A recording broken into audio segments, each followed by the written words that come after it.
everybody. Today we're talking about luxury pricing.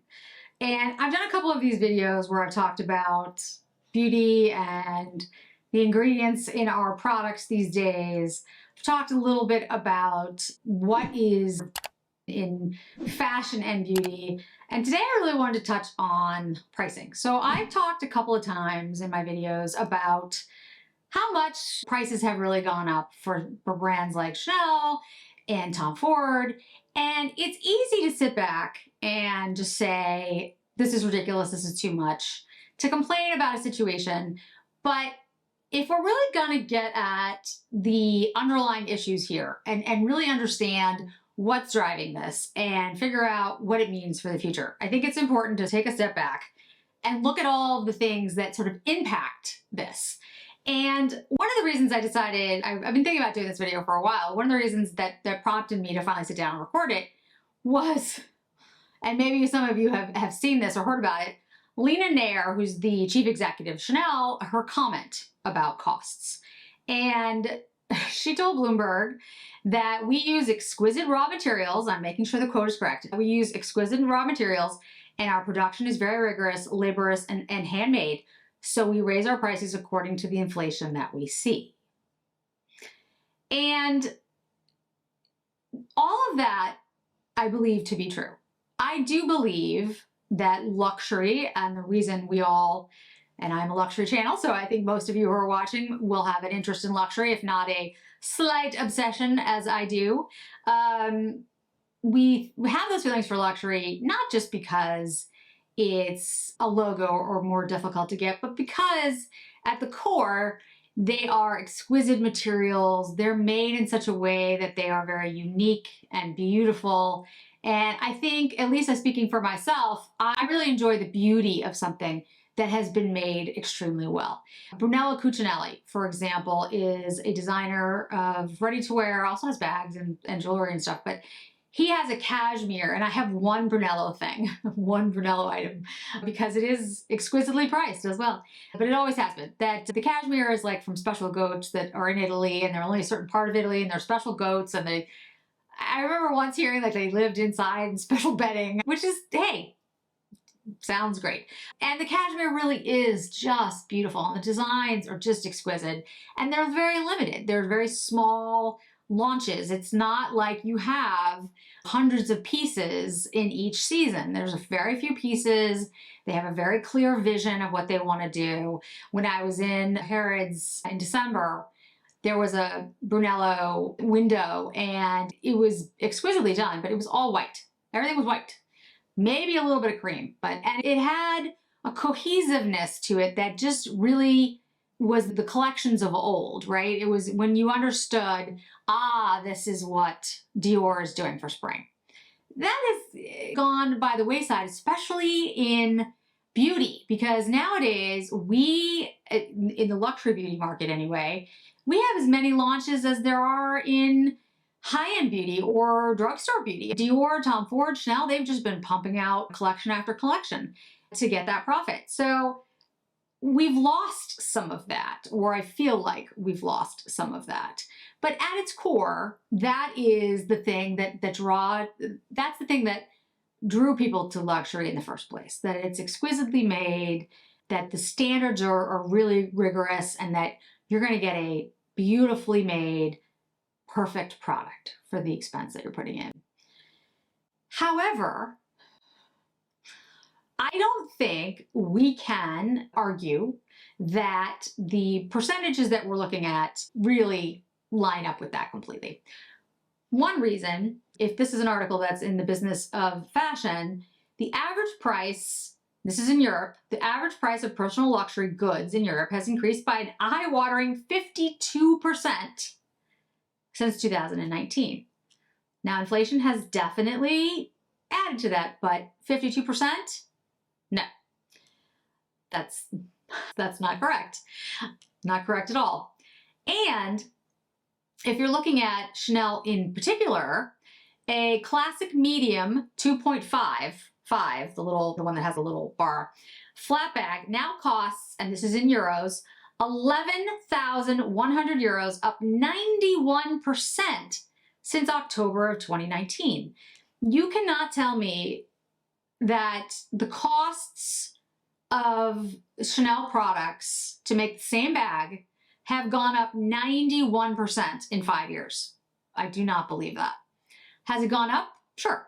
Inflation adds to that. There's shipping costs that there's a lot of different issues going on with shipping and supply chain. You do not want me to get into it, but there's costs there. To employ people has gone up because, again, higher wages, inflation. There has been a number of things about textiles and where things are grown. Absolutely. No doubt there's been increases. And I think many of us, if we had seen increases of the 5, 10, even 15%, we would have been like, oh, okay, you know, that kind of makes sense. Everything's more expensive.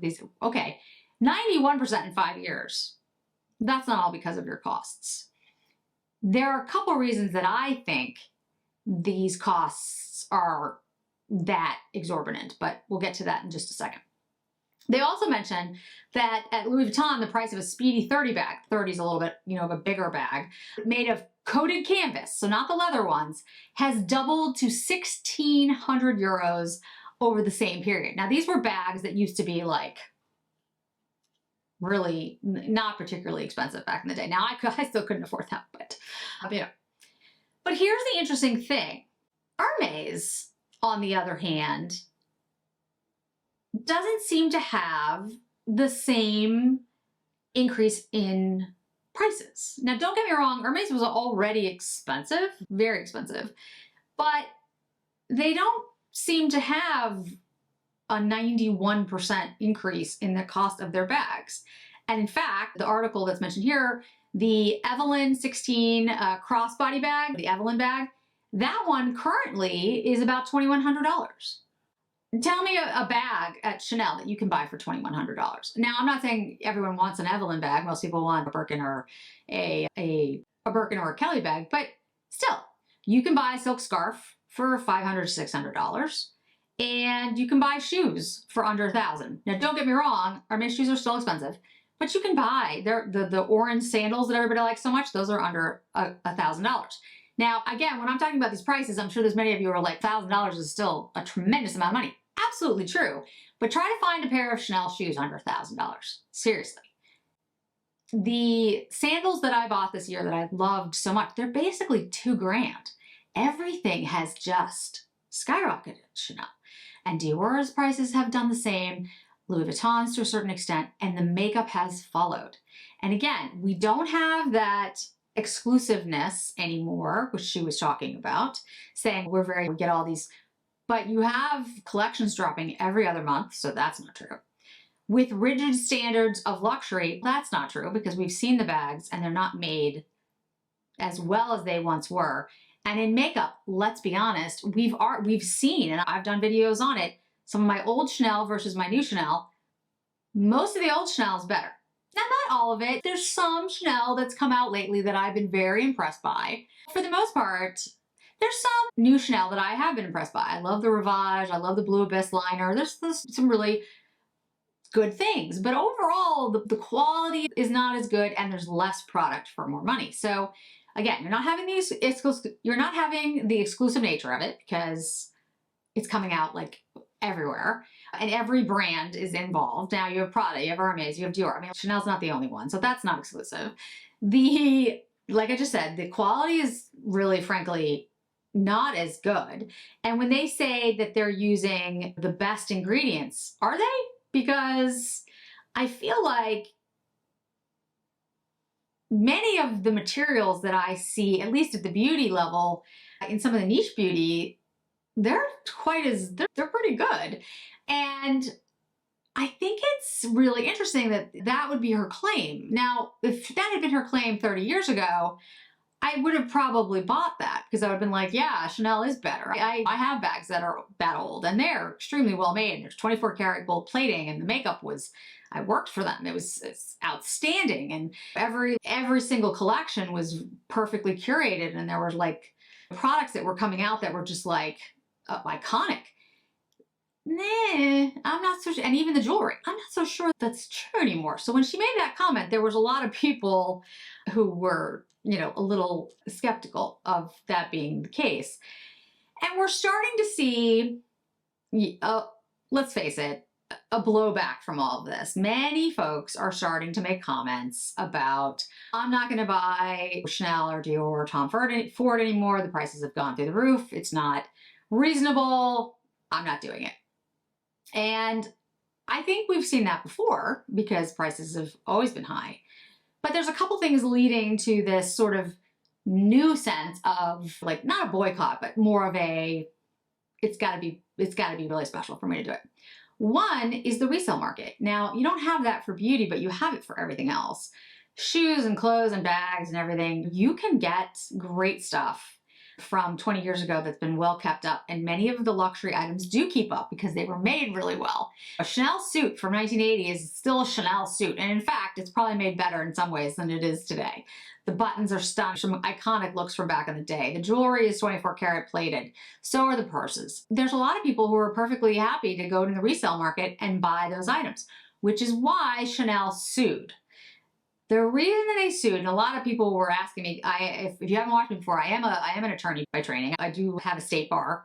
And why would they do that? Why would they sue? They sued because it's a concern to them. It's a concern to them that many people are going the route of, I would rather buy the vintage piece. I don't want to buy the new thing. If that trend grows, that's a huge hit to a company like Chanel. The second thing is because the price increase was so drastic. 91% in 5 years is too much to be anything but deliberate, first of all. So everybody knows that. And second of all, it's so much when everything else is going on that people can't absorb it anymore. After COVID, there was a lot of people who had built up demand, like a pent-up demand for luxury goods, going out, buying nice things, being in person. For a long time, like, it sounds funny, but nobody saw my feet for 6 months, except for my husband in the house, because we were basically locked up together and I was on Zoom calls, but nobody saw, you guys don't see what shoes I'm wearing right now. So those sales went down. Makeup sales stayed relatively consistent because people were still getting on camera. But even that has dwindled because, let's face it, people have become more comfortable, many people have become more comfortable with just being on camera from home and being like, yeah, this is what I look like, and I'm not getting dressed up for it. And there still is a discrepancy between being at home and going into an office. People still dress up more to go to an office. So the demand that originally helped them out of COVID really has been dwindling for the last couple years. And if you look at the numbers, Kering, the bigger company that owns a lot of these luxury brands, had a revenue contraction of 10% in the first quarter, which is, that's really bad. That's extremely bad when you're looking for at least a small amount of growth. LVMH only grew by 2%. And LVMH is huge, guys. It's a huge luxury conglomerate, and they grew by 2%. In comparison, Hermes grew 17%, and they aren't having the same price increases that these other brands are. So why is that? Like, why is Hermes continuing to do extremely well and these other brands are struggling? And not all the brands, Prada and Miu Miu are doing extremely well. But I think what it is this one, people have, it's definitely, depending on how you determine the COVID years, it's definitely 2 years past. So that pent-up demand has gone down. I talked about this in my other video. The economies of the United States and China have changed. And there is a real reckoning, I think, for many of us, many consumers who are just like, it's just too much. It is just, it's too much of an increase. It's just, I'm offended by it. Because like I said, it's too high for it to be anything but obvious and anything but deliberate.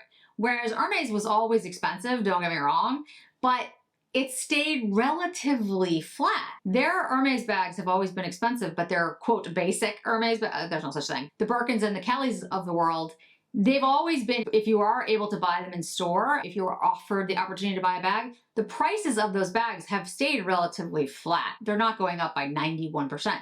There have been increases every year, but not massive ones. It's difficult to get the bag in the first place, but if you're offered it and you're buying it in store, it's relatively the same price as it was 4 years ago. The resale market has gone up exponentially because it's hard to get in store. But the other things that you buy Hermes, and I have them, Hermes shoes, Hermes scarves. Honestly, my Hermes shoes that I own, and I own 2 pairs? I can't remember how many Hermes shoes, to be honest, I have right now, but they're cheaper than my Chanel's. They're less expensive than my Chanel's. All of them. So that just tells you something right there. So why are these companies doing this, right? Why are we seeing this in beauty? Why are we seeing this in fashion? And I think one of the reasons is terrible. It's just greed, right? You can get away with it, so they get away with it as long as they get away with it.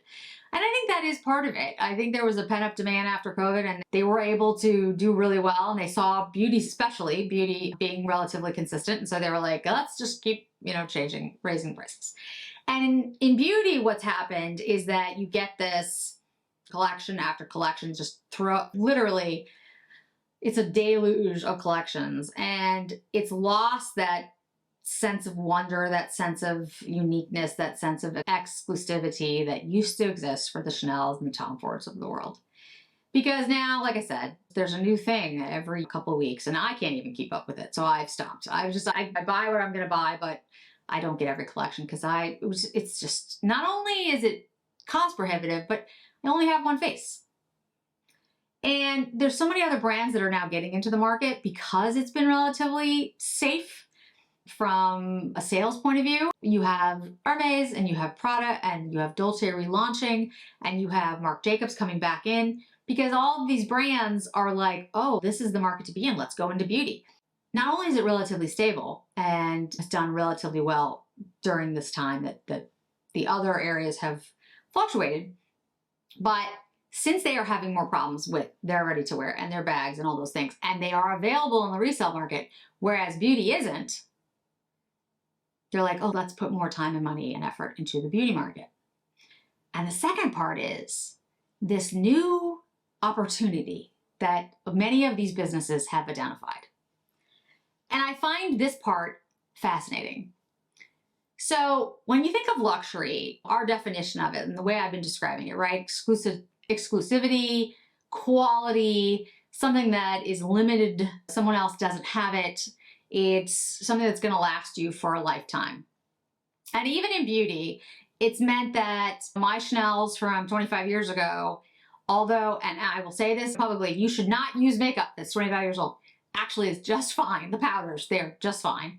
The quality ingredients are so well done that it lasts a really long time. It always looks flawless. You never have to worry about it. And it was always something unique and different and special, like usually the packaging or just the way it smelled or whatever it was. For companies that are looking at these concerns, they have now done a bunch of analysis to show that there is white space opportunity in the ultra luxury space of beauty, which I find really interesting. Because I hadn't really thought about it this way before, because I'm not looking at it from a business lens. I'm looking at it from a artist's lens or consumer's lens. But if you look at it from a business lens, it actually makes sense.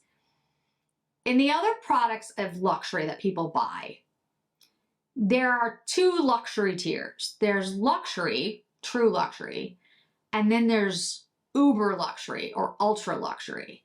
What do I mean by that? So let's think of a car for a second, right? Lexus, Mercedes, BMW, those are luxury brands, absolutely luxury. But there's uber luxury, and the uber luxury is a whole nother thing. The uber luxury is like a Bentley that has been custom made for you.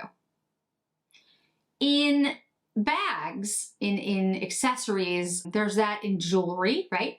Because there's definitely expensive items. There's luxury jewelry. I would even put Cartier in the luxury beauty, but I'd put Van Cleef & Arpels or Bulgari in the uber luxury, ultra luxury. There's different levels. And even in like handbags, right? Yeah, I've always seen Chanel and others, Dior, in the luxury, of course, luxury, but I've always seen Hermes as the uber luxury. And the same is true in anything you look at. Shoes, jewelry, spirits, wine and liquors, that's all of it, except for makeup. Makeup has always, and beauty has always been Drugstore, you have the medium high-end stuff, and then you have luxury. There isn't really, except in beauty. And I think maybe in perfumes and skincare, there might be a little more of that. There may be a little more of uber luxury and luxury. I think you could maybe say in skincare, there's La Prairie and then La Mer. And in perfume, maybe something like a Creed. And then a step down is, I don't know, Tom Ford private label. But still, it's not as obvious. But in makeup, if you really think about it, think about makeup for a second. Just cosmetics. I don't have something that immediately comes to mind in uber luxury, ultra luxury, and then luxury. It's just, it hasn't been broken up that way. So that's why we're starting to see, and Clé de Peau has done it more than any other brand at the moment with their $16,000 jeweled cream, and they had a lipstick, which was, I forget how much it was, like $6,000 because it had jewels on it. Guerlain has done this beautifully with their bee bottles, right? Guerlain is obviously a very high-end perfumer, but there are bee bottles like that I have, the Imagine bottle or the Cherry Blossom bottle, that are beautiful, don't get me wrong, but they're expensive, they're luxury. They're probably $1,000 or something in that range, $1,000 to $2,000. But then they have bottles that are works of art. There's a new one that just came out for Cherry Blossom that has a tree they did with the designer Philip Ferrandis. Philip Ferrandis is a designer that I actually have some jewelry by. He does beautiful work. And I'll put up a picture of the tree and everything, and it's gorgeous. But there's no price on it, and you have to ask about it, and there's 53 pieces, you know. Considering that there's another one, I'll put up the other piece, I think it has 10 pieces, or maybe there's one that has 2 pieces. Put up the one that has 2 pieces. And that one is 6 figures. I think it's $270,000. It's perfume. Now, really, it's not. It's a work of art. It's beautiful. It's jewelry. But my point is, that's uber luxury. That's not just expensive. That's just not unique and different. There's 2 of them. And that market is growing in the world, which is, according to the analysis that I've seen, which is really interesting. So we're talking about special bourbon bottles or champagne bottles that cost more than your house. We're talking about perfume bottles that, again, cost more than your car or more than your house in some places. And we're starting to talk about makeup that could be like that, like the jar from Clé de Peau. Now, Chanel and Dior dipped into that a little bit with their lipsticks. Chanel had the glass case lipsticks, which I have, hundreds of dollars. Dior did the same thing, but there is an interest in a lot of brands in creating uber luxury in the beauty space, not just cosmetics, but skincare and wellness, perfumes, and makeup. So that trend that we saw, where everyone that I knew looked at the Clé de Peau and was like, it's stunning, but I'm not spending $6,000 for a lipstick, not only will continue, but it looks like it's going to grow. And some of it will come with brands that we already know and love, like Clé de Peau and Dior and others, but it will also be brands that we haven't necessarily heard of in the beauty space, entering the beauty space. Celine is coming out with a lipstick later this year, and then we'll have a line of lipsticks. It'll be interesting to see how they're priced. Hermes, of course, has entered the market at a very high price point, and we have started to see Chanel and Tom Ford inching up as well. I think that's very much deliberate. Tom Ford came into the market high anyway, but I think Chanel is definitely trying to be like appealing to the uber luxury market. So what does that really mean for everybody? That's great, Jen. Everything's going to be more expensive, and now brands are looking at uber luxury. And what does that really mean? What does that mean for your buying habits? It's a couple things that I would say, and I've said this a couple times. One is just we have to demand a lot from what we pay for. So if you're spending $100 for something and it's 4 eyeshadows, it better be perfect. It shouldn't come with things that are popping out or cases that don't work. Demand that you get quality for what you buy. Chanel bags. You should not spend $5,000 and have a wonky closure. It's not acceptable. Shouldn't be acceptable in any way, but it's definitely not acceptable in luxury. And the same is true in all the beauty products that we have. 2, I don't think that there's gonna be I don't think the brands are gonna respond, the big brands are gonna respond to people mid-market not buying their products. So I don't think not buying Chanel or Dior or Tom Ford is going to change their business practice. However, I do think that other brands will come and fill that space. Start looking at the other brands that are out there, and there's so many that do really good quality work and create good products. And I think you'll start to see some of those brands have better packaging and better limited edition things and all that kind of stuff to fill the void that might be created from the Chanels, the Diors, and others. Some of the larger brands may hit a point, it's possible, that the uber luxury and luxury don't make up. So if the uber luxury efforts aren't successful and they can't make the difference up at the uber luxury level, yeah, they'll start to reconsider more products to us normal folks. But that's going to take a while. So I don't see it happening really soon. That's not to say I'm going to stop buying Chanel or Tom Ford or Dior. I happen to like the brands. I'm a luxury channel here. I'm going to keep reviewing what you want me to review and the things that you're interested in.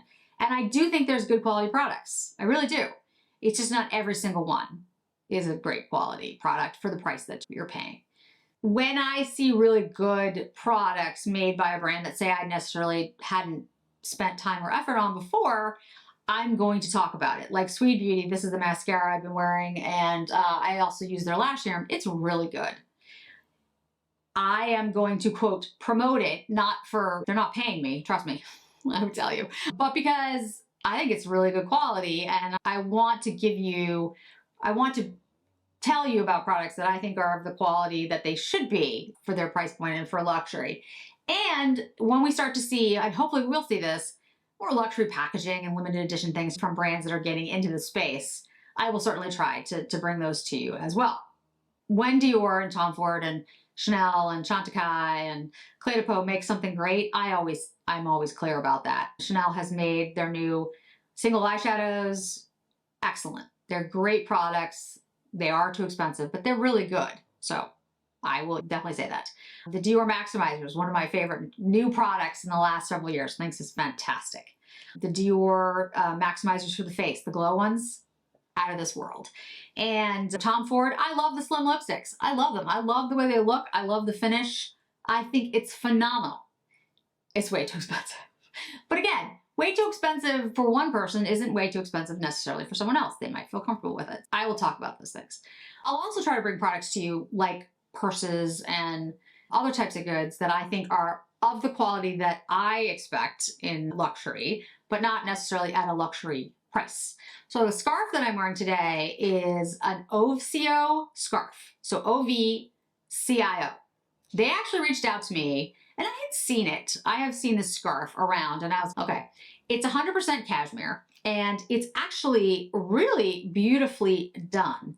It's got a very lightweight, you can almost see through it. It comes in like a ton of different shades. This one was, which one was this one? Cornflower blue, because you know I'm like obsessed with cornflower blue at this point. So I was like, okay, send it to me and I've had it for a while because I've been wearing it before I said anything. It is incredibly lightweight, like it's super lightweight, but it's warm because it's 100% cashmere. And what it reminds me of, and I don't know if you guys watched, those of you who didn't watch my Vegas video where I talked about when I went shopping with Michelle Wong, I bought a scarf from Celine, which is a 100% cashmere scarf with the Triumph logo on it. And it's very much like this. It's very thin, but very warm. And it's because it's 100% cashmere. Look at this. And make it even thinner. Look at how thin that is. And the thing is huge. So I absolutely love this. I'm going to get some more colors. I know I'm obsessed with the cornflower blue, but look at how many times this thing wraps around your neck.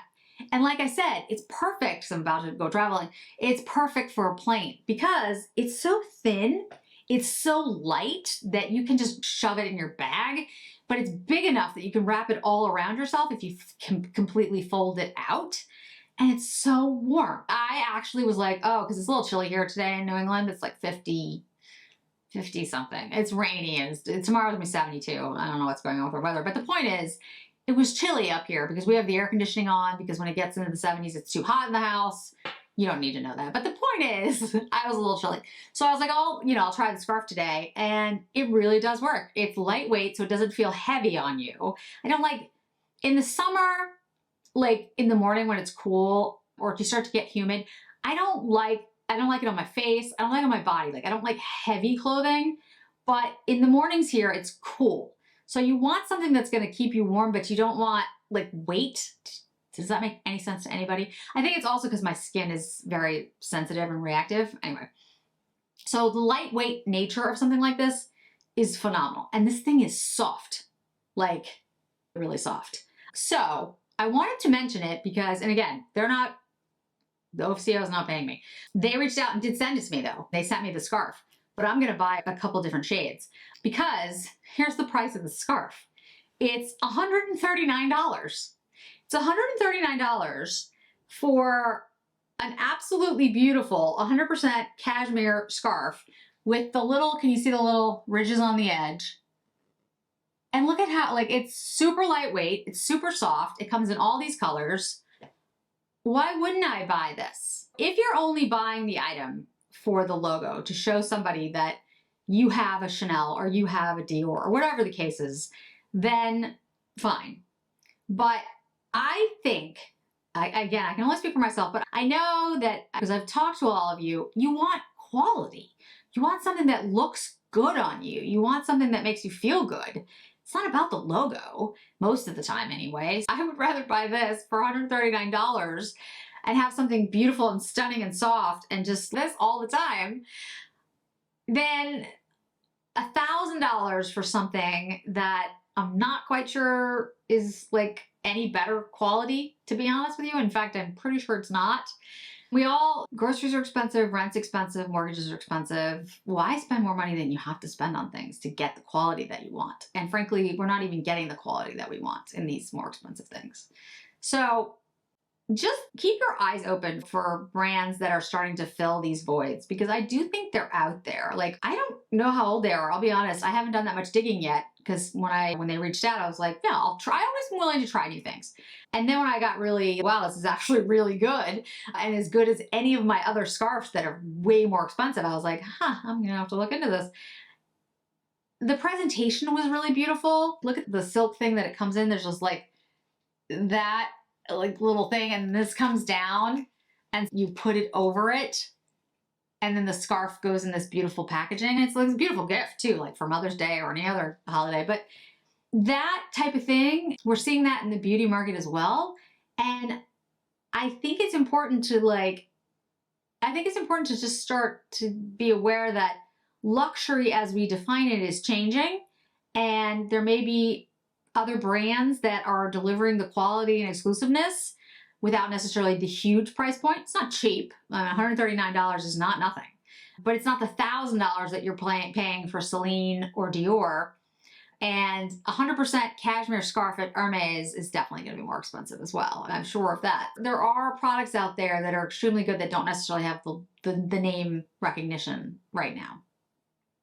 And I would like to be proven wrong on this, and I hope that the brands do recognize that the prices have gone too far and start bringing them back, but I just don't see it happening. Not with what I'm reading about these new opportunities in this uber luxury market. I just don't think that's the way they're thinking right now. Strangely enough, the brand that I have more faith in is Hermes. Because although very expensive and coming into the market, their brand has been expensive from coming into the market. Like, they came off the boat with $100 and some odd for their eyeshadows. I don't think they're going to increase. I think that's where they're going to be. They've set the price points and that's it. They're still uber luxury. They're still incredibly, well, I would say uber, but they're incredibly expensive. But I feel like, they've set, this is where we are and that's it. I think the other brands are trying to be more uber, more ultra, and aren't necessarily looking at people who are looking for something high end or luxury. I mean, you can still, like I said, you can still buy Hermes products if you really want the logo of Hermes at the hundreds of dollars point. That's extremely hard to do at Chanel. There is a keychain, and I'm gonna have my dream wish list up, which I'm not gonna be able to purchase anything from very soon, video up. And there was a keychain at Chanel that I fell in love with when I was in the Chanel store. I was like, that is so cute. I love it. It's $1,100. It's a keychain. I don't see the brands going in the other direction, guys. What that means for your buying patterns will be different. Everybody's going to have a different reaction to this, but I thought it would be important to dig into it a little bit instead of sitting up here and being like, oh, things are too expensive. Understanding the factors behind it and recognizing what the future may bring might change your mind about other products, other brands that you might not have considered before. Again, doesn't mean giving up Dior, Tom Ford, Chanel, Chanel, any of those things. It just means maybe taking another look at different brands out there that might be really good quality, but not as recognizable by the public. So I'd love to hear your thoughts on this. I know there's a lot of people talking about the price increases because everyone keeps reaching out to me about them. So I know there's people out there talking, but I'd love to hear your thoughts. Thanks so much for joining me today, guys. I really do appreciate it. I hope to see you in another video really soon. Bye.